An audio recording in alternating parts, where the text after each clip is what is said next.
Hi, everybody. My name is John DiPietro. And I'm Bob Zagami, and welcome to the Camper Report Show. Bob, it's the Camper Report Show again this week, and there is so much to report about. We're going to tell all of our viewers all about charities and making money. You know, making money and then giving it away. And who else are you going to be talking to? I'm going to be talking to Doug Schwartz, the president of Wastemaster and Drainmaster, with some revolutionary ways to empty holding tanks and new technology that we'd like to see the manufacturers adopt. Well, that's going to be pretty exciting. And I've got a very interesting camper that I spoke with, and e-bikes are getting bigger and bigger in the RVing community. And we're going to talk to someone who has 4 bikes and a kayak, a 40-foot RV, tows a Yukon, and heads off that way to have fun. So, 4 e-bikes. Wow. 4 bikes. All right. So, those stories and more coming up on tonight's The Camper Report Show. Stay with us, everybody.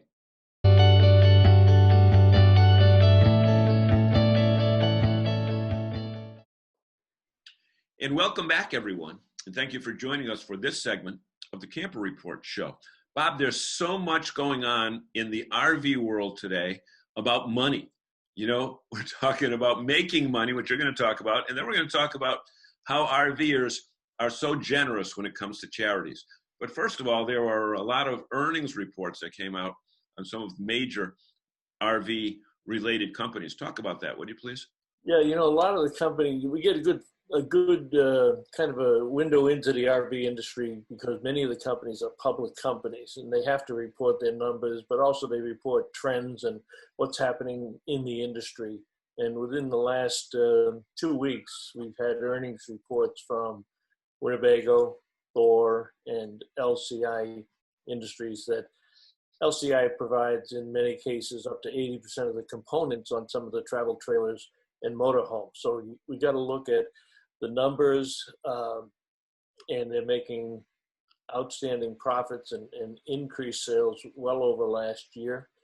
They're also looking at the trending and the backlogs. They are having a tremendous season right now, but looking ahead, their backlogs are bigger and larger than they've had in many a year.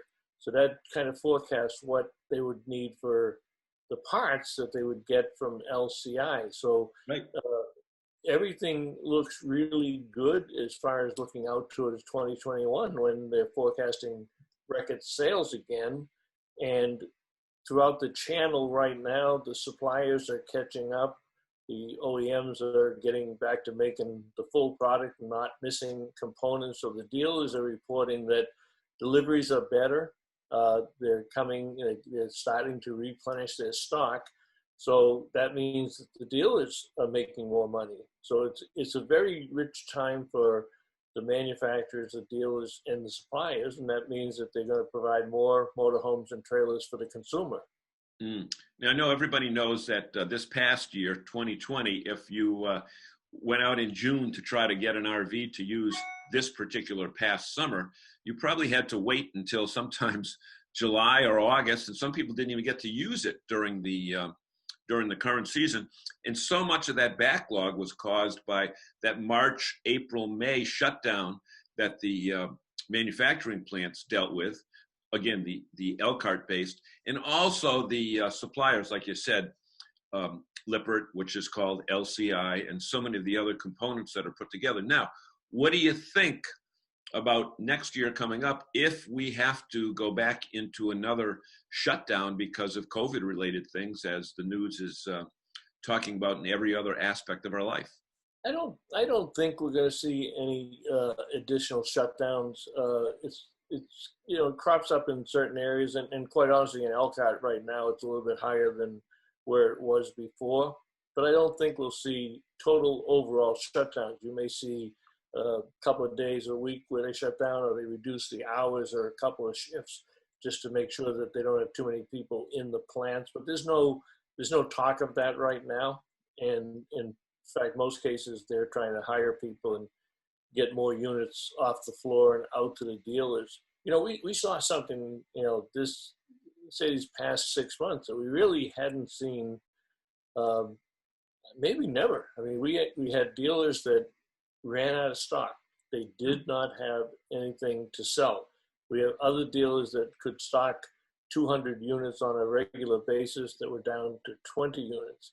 I actually spoke to a dealer today, a dealer sales rep, and who shall remain nameless, but their dealership told them to stop selling what was on the lot. Oh. And they could sell from what was on the lot. Now, show the people what you've got. They didn't want to have an empty lot. So the units that were on the lot were there to show customers and write an order so that they could, order one from the factory. But they actually told them they could not sell the products that were on the lot. So dealers reacted in several different ways. So if some dealers sold everything on the lot and said, we don't have anything, and here we find one that said, hey, let's not sell anything we got. We'll use that to sell others and take direct orders. And a lot of that may be geographic considerations, because if you're in the north and you're going into the winter season, unless the person who's buying it wants to take it, to Florida or somewhere in Texas or Arizona, they probably don't need it to, sit in their own yard over the winter.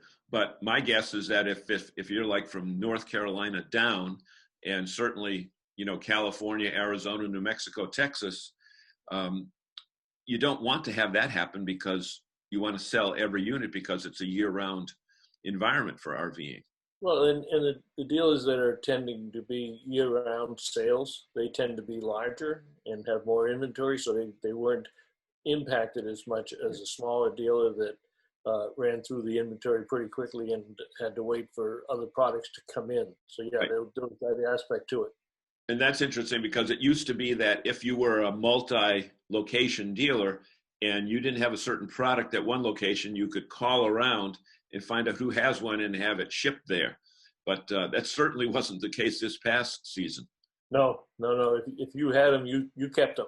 Right. Yeah. Or when the other dealer in the same family called you and asked for a certain unit that you could sell, you probably said, well, we don't have any of those. Right. Or they're all spoken for. But nevertheless, it was certainly one of the best years financially for the industry. Now, let's talk about another aspect of the industry, because so many manufacturers in their local areas donate to local charities, but RVers across the country tend to be a very generous group of people. Well, it's not just the RVers. It's the RVers and the dealers themselves. I know most every dealer in this industry is deeply wedded to their local community, whether it be the Little League or the Boy Scouts or the Girl Scouts or some of the charitable foundations that they work with on the local level. And we also see a lot of activity on the national level. And one of the ones that just finished up was for care camps, but it was a customized no-boat travel trailer. And the contest was run through Rolling On TV in conjunction with Thor or Forest River. I don't think that no-boat. Forest River. River. What kind of money?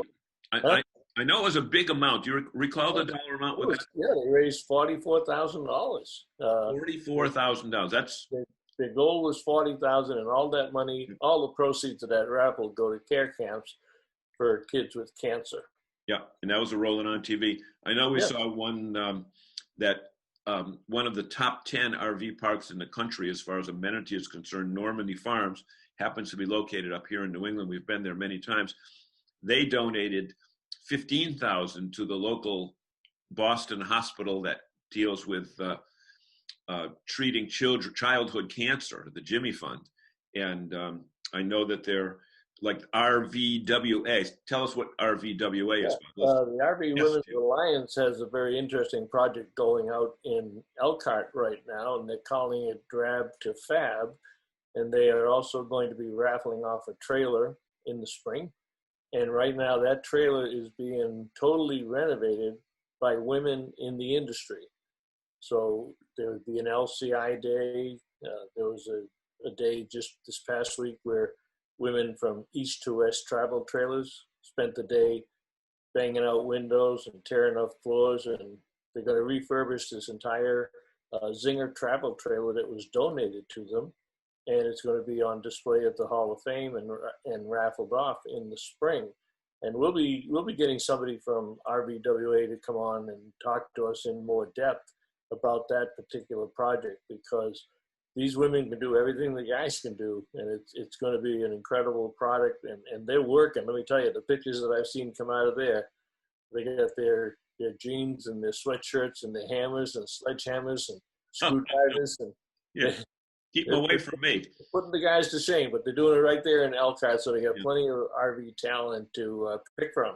Exactly, and I also saw that our friend Janine and her gang at Girl Camper are putting together another charity thing, and she's just getting ready to launch that, and it's a small travel trailer from a small manufacturer out in the West Coast. It looks like a retro type of trailer, and Janine's got a charity that she supports, and we'll get more information. We'll post some information on that also, but they're just launching the new raffle in concert with the second issue of Girl Camper magazine, which is hitting the newsstands, not the newsstands, but hitting the mailboxes right now of the members who have subscribed to that particular magazine. And if you haven't looked at it or subscribed to it, we'll put information on that down below also, because it is, number one, it's a very educational magazine. These women do a lot of renovations and fancy tricks and storage tricks and what have you, but it's a first-class magazine. So for somebody to bring out a new magazine, when magazines are trending downward, number one, and ceasing publication altogether, Janine's found a niche with the Girl Camper magazine, and it's a very professional and outstanding quality magazine. So we'll have stuff on that also. And it's always nice, as we approach the holidays, it's always nice to hear good stories about people, and regardless of what industry you're in, doing things for others with no benefit to themselves. They're not looking for anything in return. And we're always happy to especially be able to share that news with our viewers here on the Camper Report Show.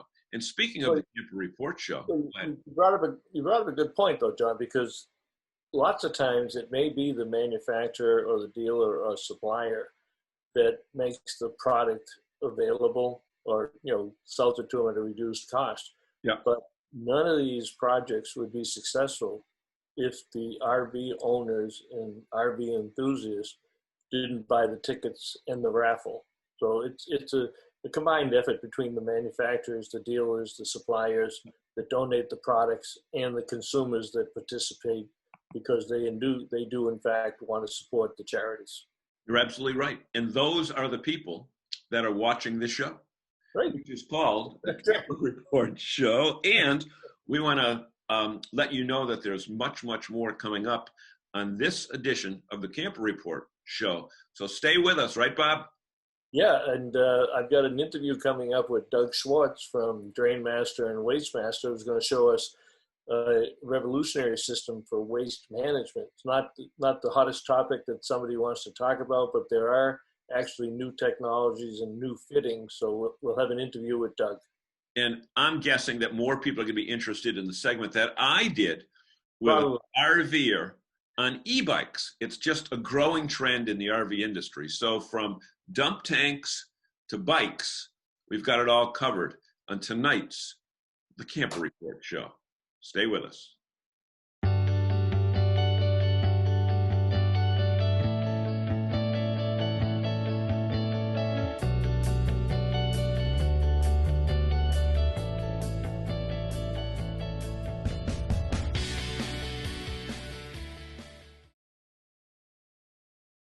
Hey, everybody, welcome back to the Camper Report Show. And one of the big fallacies about RVers, at least today, is that it used to, well, I'll put it this way. It used to be that people thought RVers drive to an RV park, get out those big recliners, and do nothing for an entire week or weekend or even an entire summer. And our guest today is going to prove that that is not the case at all. And we want to welcome our friend, Carl Kent, to the show. Carl, you've got a very different lifestyle than the traditional RVer that would do what I said earlier, don't you? Oh, we try. Yeah. Yeah. Always Well, stay active. the gist of this particular segment is RVers who are active, and particularly e-bike RVers. And we found out that Carl has a Pedigo, actually a couple Pedigo bikes. And Carl, the interesting part of your story is that when you travel with your bikes, it's not just, you don't just throw them in the back of your RV. You have what, a 45 footer? Yeah, well, 45 footer, and then a big Yukon, and then you put them on the back there. But there's a couple bikes on the roof, a couple bikes on the back. I'm told that you have inflatable kayaks as well. Talk about how you got into, well, first of all, how long have you been an active RVer? We've been RVing we're coming up on 10 years. Okay. So it's not your first rodeo by any means. No. Not at all. And talk about your e-bike situation. How did you happen to buy the kind that you want, or buy the kind that you have, and what were the features that you looked for in picking out one? Well, I tell you, the e-bikes, we did a pretty exhaustive search of what ones are available, and we wanted something sturdy and something, that could take rough riding. And I'm not a small person, and I need something that I can, if you hit a tree branch or something, it's not going to flatten the rim. Mm-hmm. So we went with the Pedigo bikes.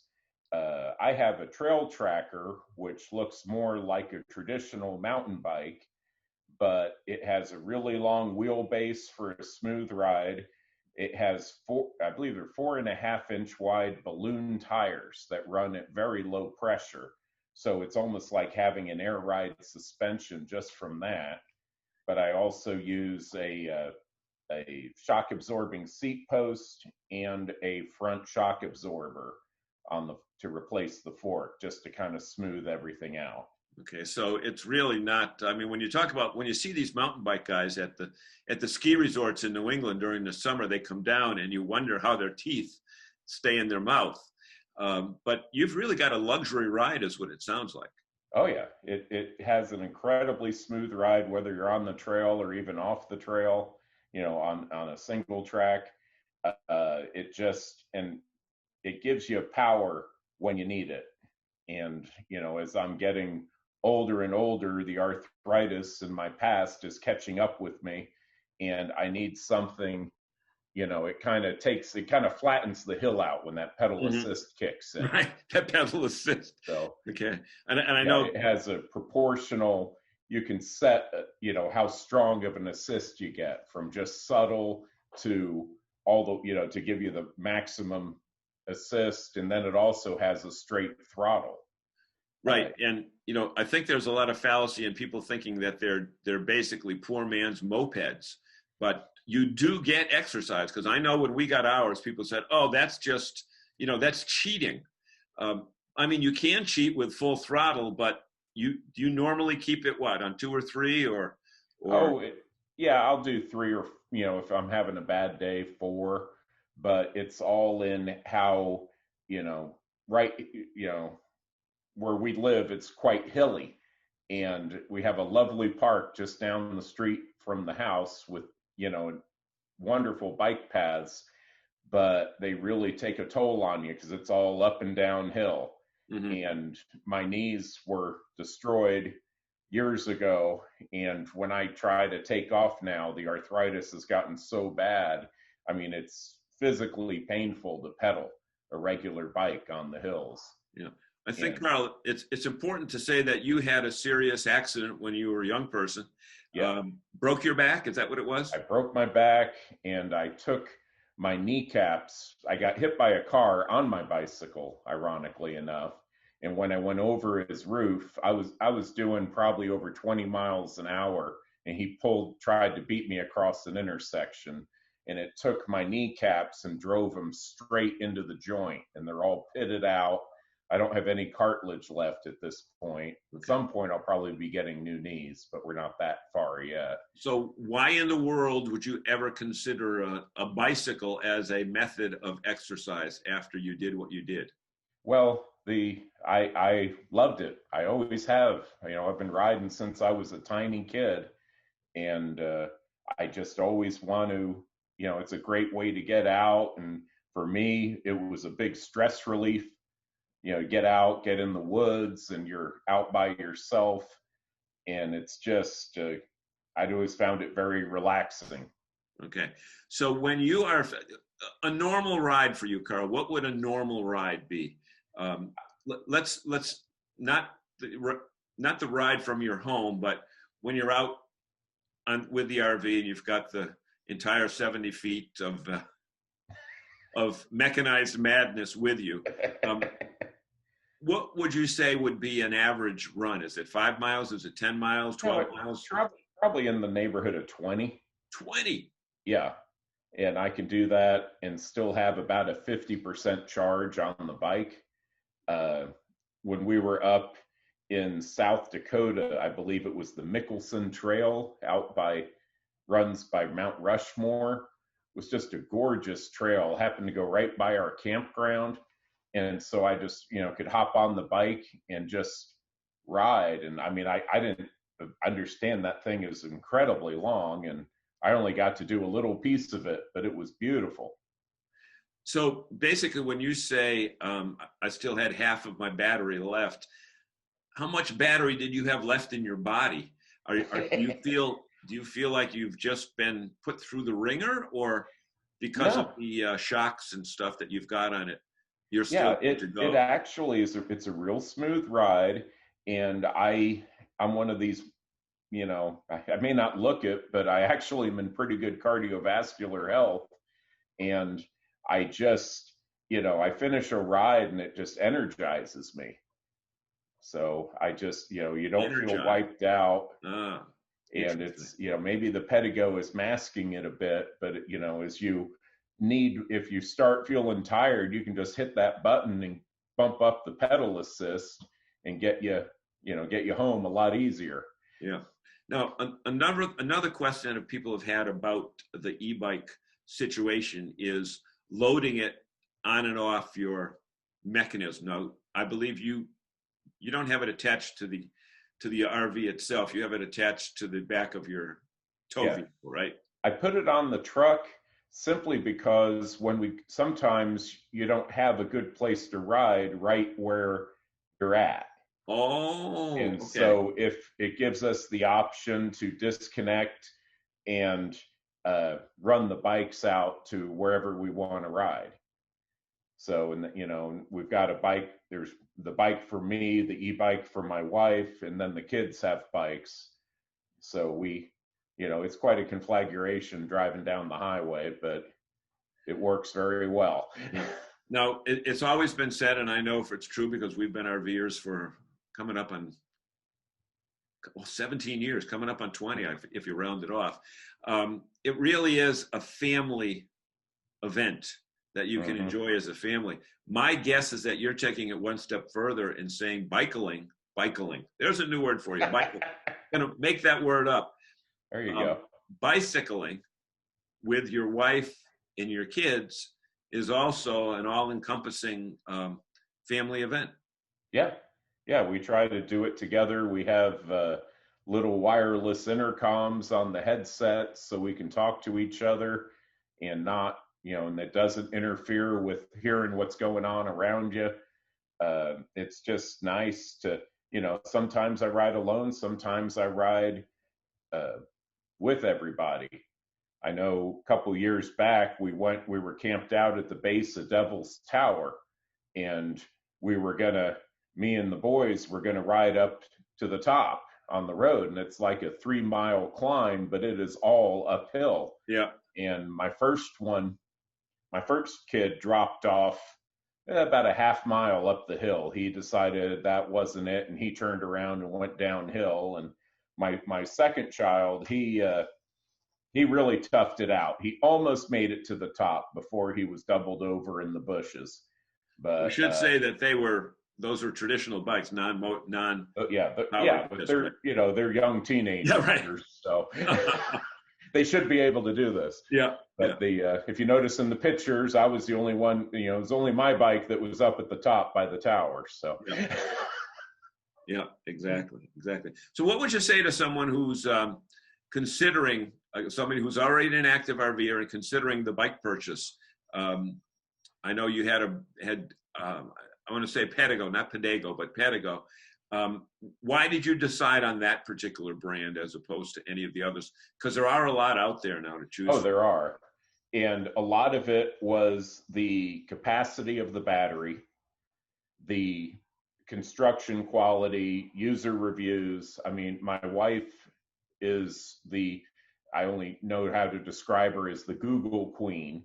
Oh, you ask her a question and she will have research in 2 minutes or less and have, reliable things to go by. And, we had a dealer, he's about 100 miles away from us, but he's been wonderful with, supporting the bikes and anything you need.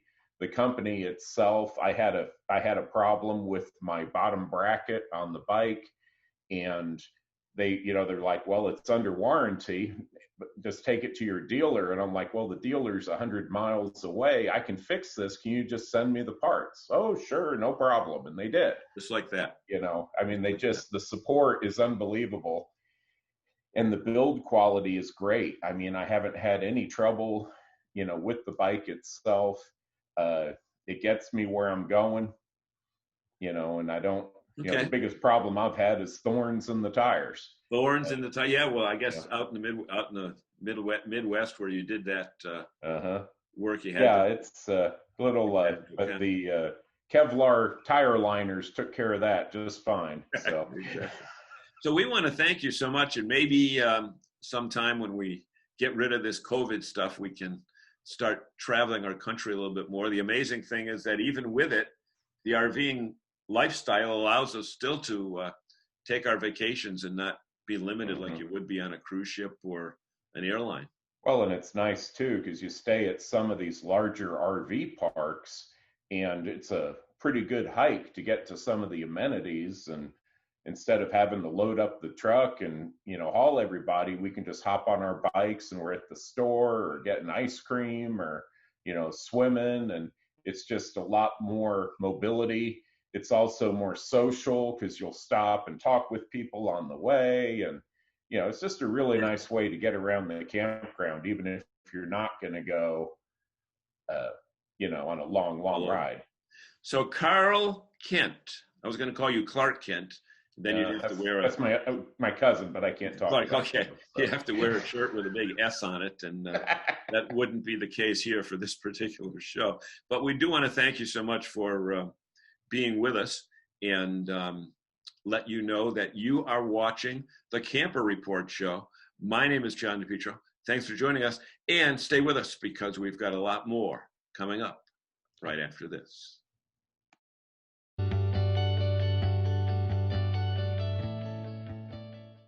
My guest this morning is Doug Schwartz, the founder and inventor of Drainmaster and Wastemaster products out in California. And it's not a new company. Doug, give us a little bit of well, first, welcome to the show, but give us a little bit of your background. Yeah, good morning, Bob. Thank you.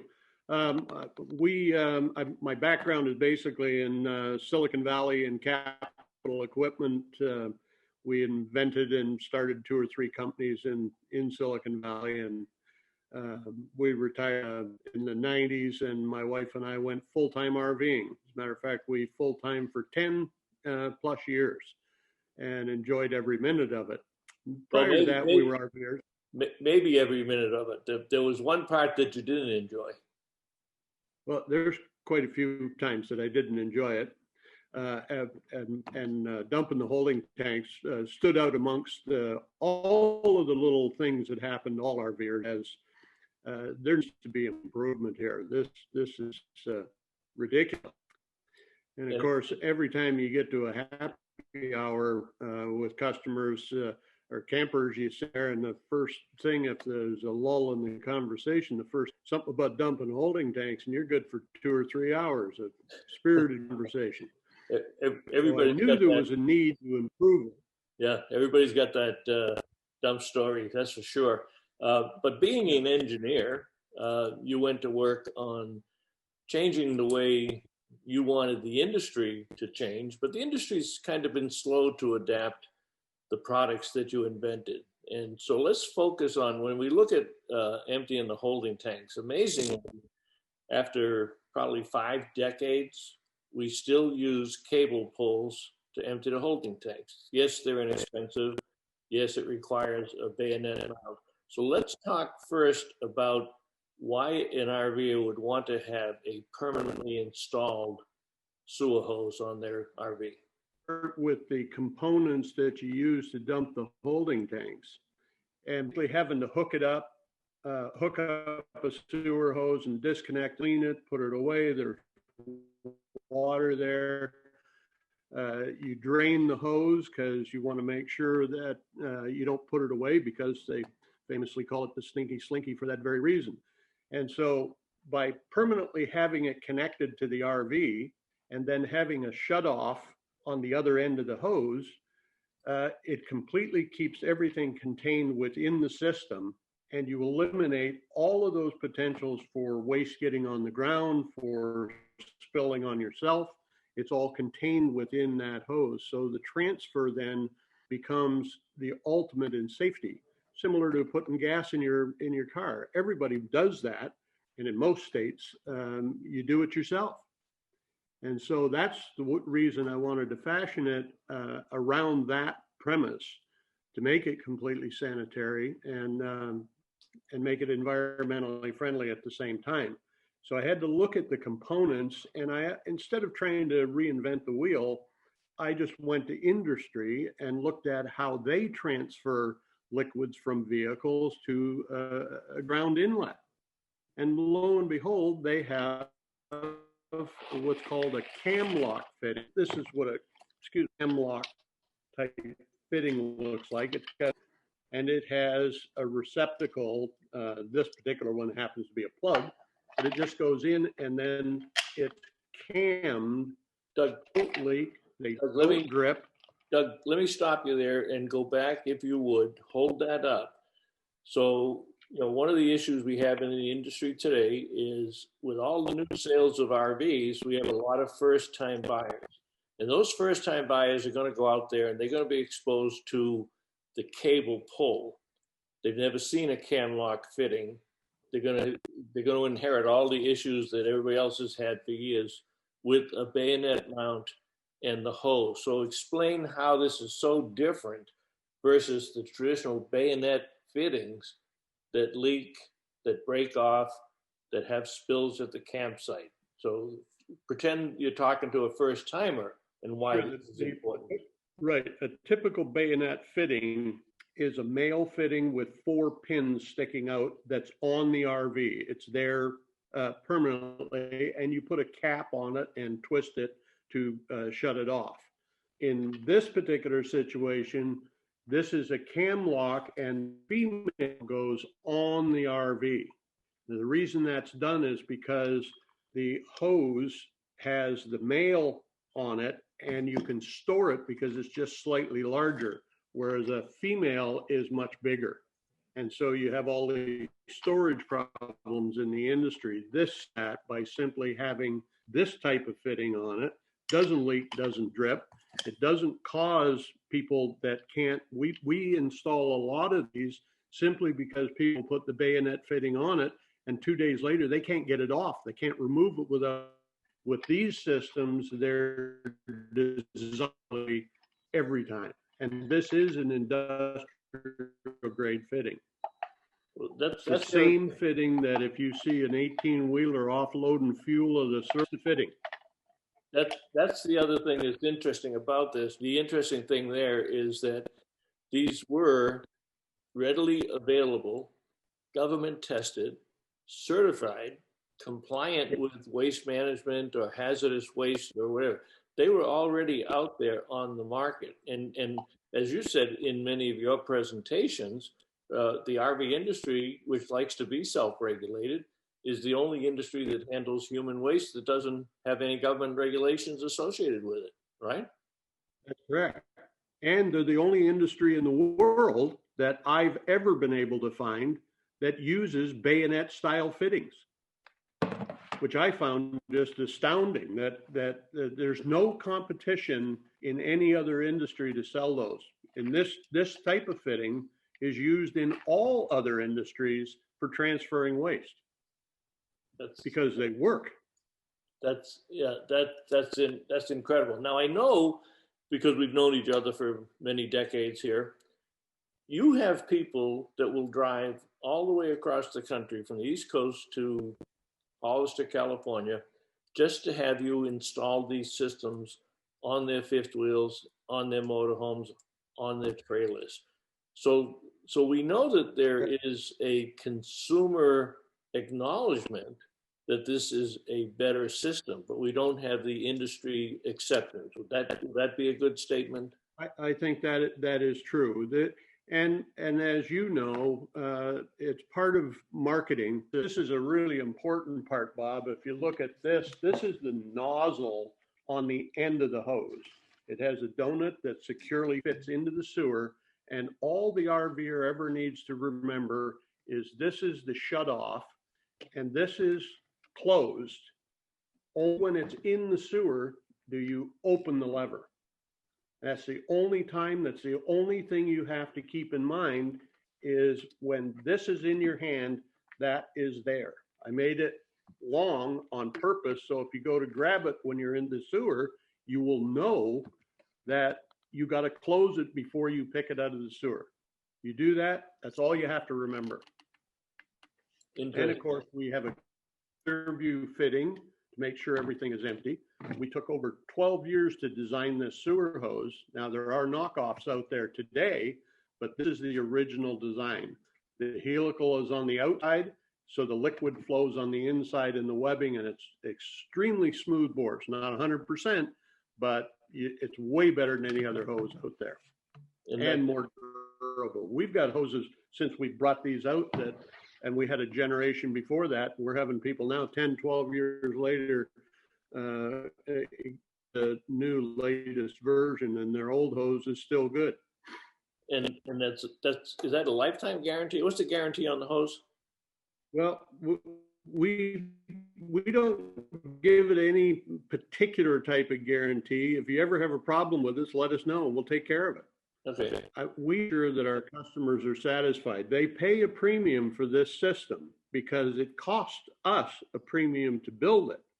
And until we can get into super good volumes, we've got to charge more money for it.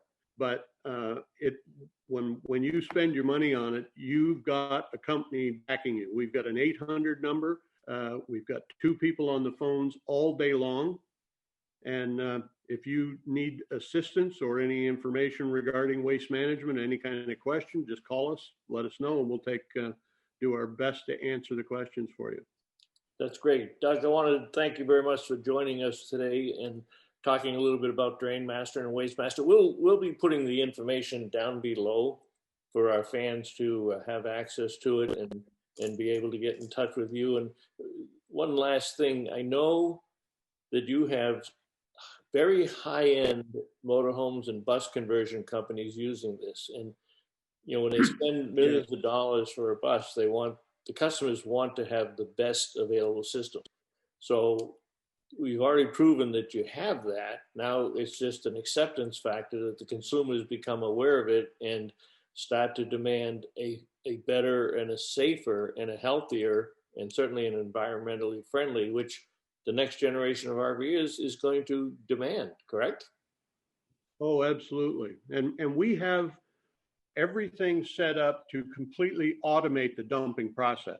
So depending on what you want, we can, from pulling it out, we even have a system that you push a button and the hose extends out all by itself. You just walk it out to the sewer and it retracts back into the coach. We've got it so it dumps, flushes, does all of that kind of fun stuff, and can do it electronically with our electronic dump valves. So you've taken the least liked function of RVing and automated it and made it clean. Doug Schwartz, thank you very much for joining us today, and we look forward to continued success for your products. Thanks, Bob. Appreciate it. Thank you for joining us in the show this week. And if you like this show, hit that subscribe button down below. Down in the bottom right-hand corner of your screen, there's a little button that says subscribe. And then when that is done, there's a little bell that pops up. Hit the bell so that every time we have a new show, you'll be the first to see it. And tell all your friends about it.